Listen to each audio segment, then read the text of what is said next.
আমার উম্মত, তোমরা কোনো কাজ করার ক্ষেত্রে অবশ্যই খেয়াল করবা তোমার কাজ যেন কোনো বেঈমান কাফেরের সাথে যেন সাদৃশ্য হয়ে না যায়, তাদের মতো হয়ে না যায়, তাদের সাথে যেন তুলনামূলক তাদের মতন করে যেন হয়ে না যায়, এই ব্যাপারে সতর্ক থাকো। এই ব্যাপারে যদি সতর্ক থাকতে হয় তাহলে আমাদেরকে মুহররমের 10 তারিখে মিছিল থেকেও বিরত থাকতে হবে। ওইটা কার মতো দেখা যায়, আমি একদিন নারায়ণগঞ্জে একদিন বের হয়েছিলাম, হিন্দুদের যে বড় পূজা হয় না, ওই দিন কোনো এক কারণে নারায়ণগঞ্জ শহরে গেছিলাম, তখন তাদেরকে দেখছি সামনে তাদের ব্যানের মধ্যে মূর্তি, পিছনে তারা নারী পুরুষ একসাথে ব্যান্ড তবলা বাজাইয়া বাজাইয়া মিছিল করতে করতে তারা লয়ে যাইতেছে। এরকম আপনারা দেখেন নাই মনে হয়? এরা যে মূর্তির কি কয় রে বিসর্জন দেয় না, নদীতে বিসর্জন দেয় না, এই যে নিয়ে যাওয়ার সময় হেরা কি করে, হেরা যে মিছিল করে, হেরা যে ডুল তবলা বাজায়, হেরা যে আকৃতিতে এদের উৎসব পালন করে, যারা তাজিয়া করে এদেরটাও তাদের মতোই। তাইলে মুসলমান হইয়া কাদের মতো কি করতেছেন একটু মনে হতো করা দরকার। আল্লাহ রাসূল বলছেন, মান তাশাব্বাহা বিকওমিন ফাহুয়া মিনহুম, যাকে দেখলে যাদের মতো লাগে হাশরের ময়দান তাদের সাথে তাদের হাশর হবে। নাউযুবিল্লাহি মিন যালিক। এজন্য দোস্ত খুব সাবধান, খুব সাবধান। আল্লাহ তাআলা আমাদেরকে সহিহ বুঝ দান করেন, সকলে বলে আমিন। এগুলো বাড়াবাড়ি, এইগুলো বাড়াবাড়ি। হুসাইন রাদিয়াল্লাহু তাআলা আনহুর জন্য আমাদের মন কাঁদবে, তার পরিবারের জন্য আমাদের মন কাঁদবে, কিন্তু এটার অর্থ এই না এই মাসে আমি ভালো ভালো খাবার ছেড়ে দেব, এই মাসে বিবাহ শাদী করাতে পারবো না, এই জাতীয় কোনো বিধান নাই। এটা কোনো শরীয়তের বিধান না, এটা শিয়াদের বিধান। এটা মুসলমানের বিধান না, এটা শিয়াদের বিধান। এজন্য আমরা মুসলমান হিসাবে তো মুসলমানের বিধানগুলো পালন করা উচিত, না শিয়াদের? বলেন মুসলমানের না শিয়াদের?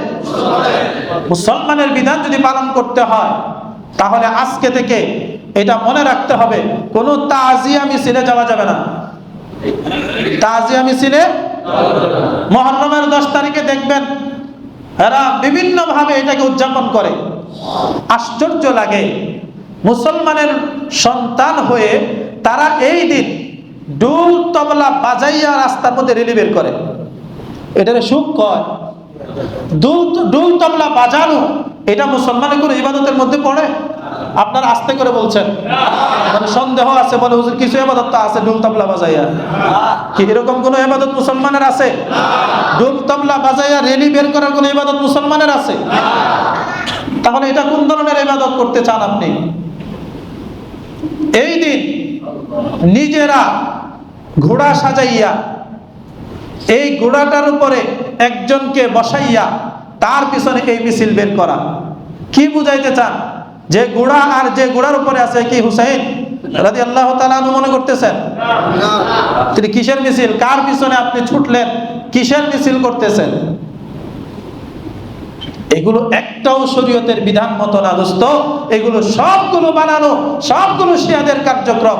সরল মনা মুসলমান আমাদের দেশে না বুঝার কারণে তারা এটার মধ্যে মজা পায়, তারা এটার মধ্যে মনে করে যে হায় হায় আমি হাসানের জন্য হুসাইনের জন্য জীবন দিয়ে লেগেছে। হাসান হুসাইন এই নামে নাম বিক্রি করে নিজেদের এই জাতীয় অবান্তর কাজকর্ম করে নাজাতের আশা করা, এটা কোনোদিনও সফল হতে পারে না। এই জন্য এই জাতীয় মিছিলের মধ্যে অংশগ্রহণ করার কোনো সুযোগ নাই। হাই হাসান হাই হুসাইন বলে নিজেকে আঘাত করা, নিজেকে আহত করা, নিজেকে রক্তাক্ত করা কোনো সুযোগ নাই। আমার আপনার এই দেহ, এটা আমাদের কাছে আমানত। আমি আমার দেহ থেকে রক্তাক্ত করব, আমার শরীরকে যা ইচ্ছা তা করব, এই অধিকার আল্লাহ আমাকে দেয়নি। এই দেহটা, এটার মালিক আমি না। আপনারা সহজে বুঝবেন, অনেকে আছেন ভাড়াটিয়া, অনেকের বিল্ডিংয়ে ভাড়া থাকেন, আছে না? যেই বাসায় ভাড়া থাকেন বাসাটা কি আপনার? এটার মালিক আপনি? মন চাইলে এটারে বটি দিয়া, দা দিয়া, হ্যাঁ শাবল দিয়া কুবায় ওয়াল টল সব ভাঙিয়া তছনছ করে ফেলাইবে, করতে পারবেন না? অসুবিধা কি? যদি এটা বুঝে থাকেন, যদি এটা বুঝে থাকেন তাহলে এবার বুঝেন, আমার এই 3.5 হাত বটি যেটা আমি দেখতেছি, এটা আমার রূহের জন্য, এটা হলো একটা ভাড়াটিয়া বাসা। আমি হলাম আমার রূহ, আমি হলাম আমার রূহ, এটাই বাস্তব। আমার এই হাত এটা আমার না, এই চোখ এটা আমার না, এই কান এটা আমার না, এই শরীর এটা আমার না, এই দেহ এটা আমার না, এটা তো আমি না। এটার ভিতরে রূহটা হলাম আমি, আর এটা হলো আমার একটা বাসা বাড়ার মতো। এটা আমাকে আল্লাহ তাআলা ভাড়া হিসেবে দিছে, এটা ব্যবহার করার জন্য দিছে। আমি এটাকে নিয়ে ব্যবহার করে আমি চলাফেরা করতেছি, কিন্তু এটার মালিক আমি না। তো মালিক যদি আমি না হই, তাহলে তো এটারে যেভাবে ইচ্ছা সেভাবে ব্যবহার করার সুযোগ আমার নাই। এই জন্যই শরীয়তের বিধান ভালো করে বুঝেন। শরীয়তের বিধান নিজের অঙ্গ প্রত্যঙ্গ বিক্রি করা, কোন ধরনের কোন অঙ্গ প্রত্যঙ্গ বিক্রি করা হারাম। রক্ত মুহাদ্দিসিনে কেরাম, মুফাসসিরিনে কেরাম, ফুকাহায়ে কেরাম অনেক গবেষণা করে মানুষের কল্যাণার্থে শুধু এতটুকু অনুমতি দিচ্ছেন যে একজনের রক্ত আরেকজনকে দিতে পারবে, আরেকজনের জীবন বাঁচানোর জন্য, আরেকজনের উপকারের সুবিধার জন্য। কিন্তু রক্ত দেওয়া এক জিনিস, রক্ত বিক্রি করা আরেক জিনিস। এমনিতে রক্ত দিতে পারবেন, কিন্তু রক্তের বিনিময়ে যদি টাকা গ্রহণ করেন, তাহলে এটা আপনার জন্য হারাম। তাহলে নিজের শরীরের যে অঙ্গ প্রত্যঙ্গ আছে এইগুলো বিক্রি করার কোনো সুযোগ নাই। কিডনি বিক্রি করে দিবেন, বাল্ব বিক্রি করে দিবেন, আরো যা যা পার্টস আছে, চোখ বিক্রি করে দিবেন, কান হাত পা এগুলো কাউকে দিয়ে দিবেন, এর কোনো সুযোগ নেই।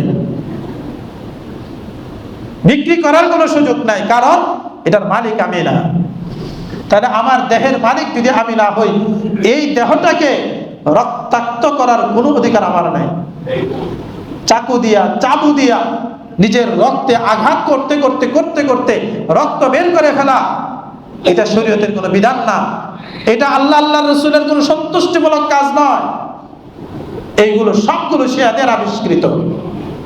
অতএব কারণে মুসলমান হয়ে থাকলে শিয়াদের অনুসরণ করা যাবে না, শিয়াদের অনুসরণ করা যাবে না। মুসলমান হলে কোরআন এবং সুন্নাহ, আল্লাহর রাসূল, আল্লাহ রাসূলের সাহাবী, তাদের জীবন আদর্শকে আমাকে অনুসরণ করতে হবে। এই জন্য বলছি, মুহররম মাস আসলে কারবালাকে কেন্দ্র করে কোনো ধরনের কোনো ঘটনা ঘটানো যাবে না।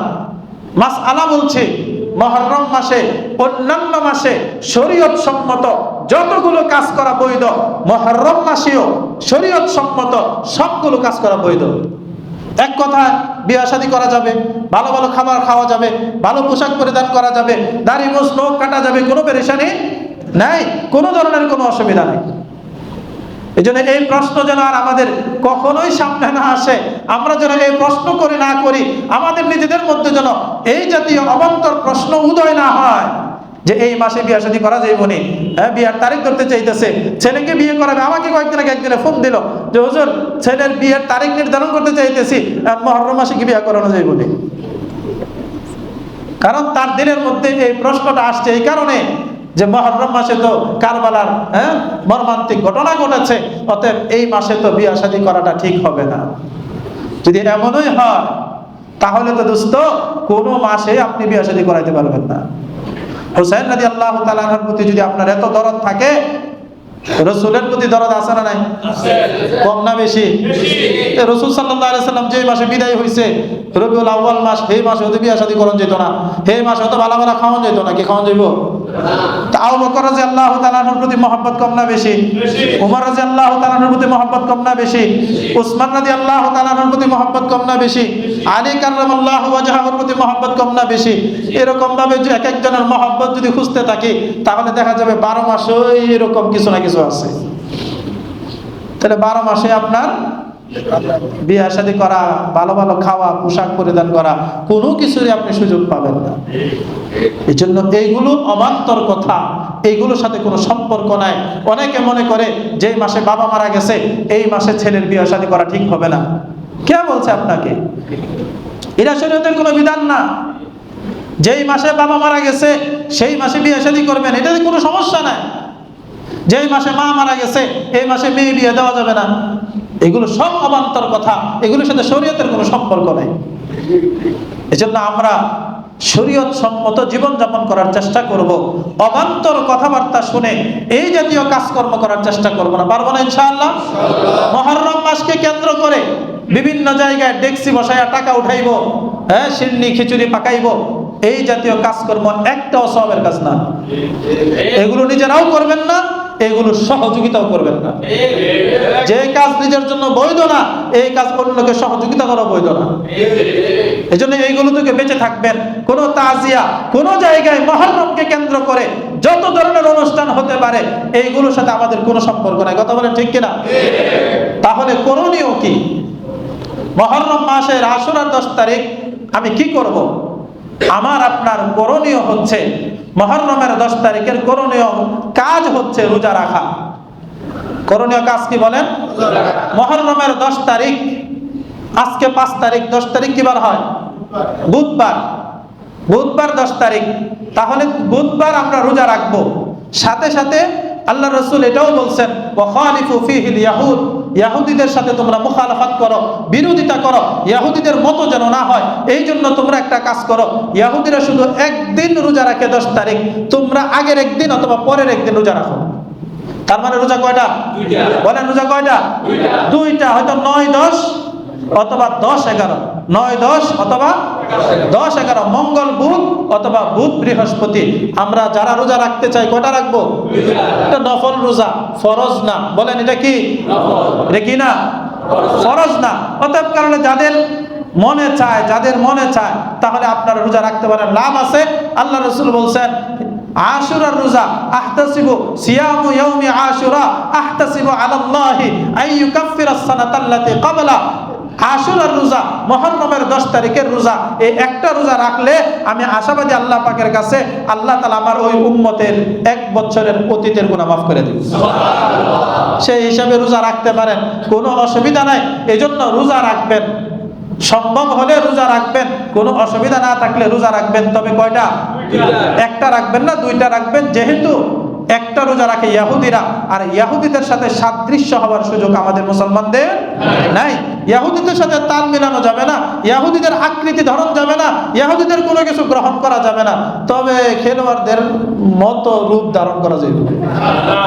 কি ইহুদি খেলোয়াড়দের মতো নিজের রূপ ধারণ করা যাইব? ইহুদি খেলোয়াড়ের ছবি বুকের মধ্যে লাগায় ঘুরন যাইব।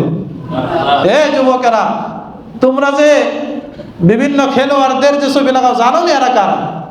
এদের খোঁজ খবর নিও। বলি মেসির কথা বলবেন, রোনালদোর কথা বলবেন, এরা কি মুসলমান? সবটি খ্রিস্টান, ইহুদি, বেঈমান, কাফের এরা। তো এদের মানে ছবি যুক্ত, এদের নাম যুক্ত গেঞ্জি তুমি লাগায় ঘুরতেছো, তোমার কার মতো দেখা যায়?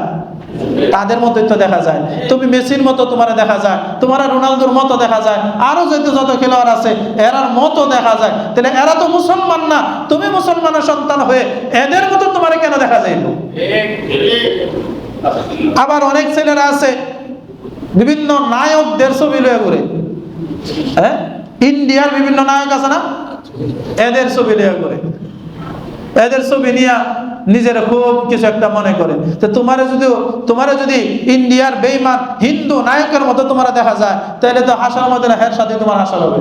নাউজুবিল্লাহ বলেন। এজন্য সাবধান। রোজার মধ্যে আল্লাহ রাসূল এই বিধান দিয়া আমাদেরকে বুঝাইয়া দিলেন, আমার উম্মত, তোমরা কোনো কাজ করার ক্ষেত্রে অবশ্যই খেয়াল করবা, তোমার কাজ যেন কোনো বেঈমান কাফেরের সাথে যেন সাদৃশ্য হয়ে না যায়, তাদের মতো হয়ে না যায়, তাদের সাথে যেন তুলনামূলক তাদের মতন করে যেন হয়ে না যায়। এই ব্যাপারে সতর্ক থাকো। এই ব্যাপারে যদি সতর্ক থাকতে হয়, তাহলে আমাদেরকে মুহররমের 10 তারিখে মিছিল থেকেও বিরত থাকতে হবে।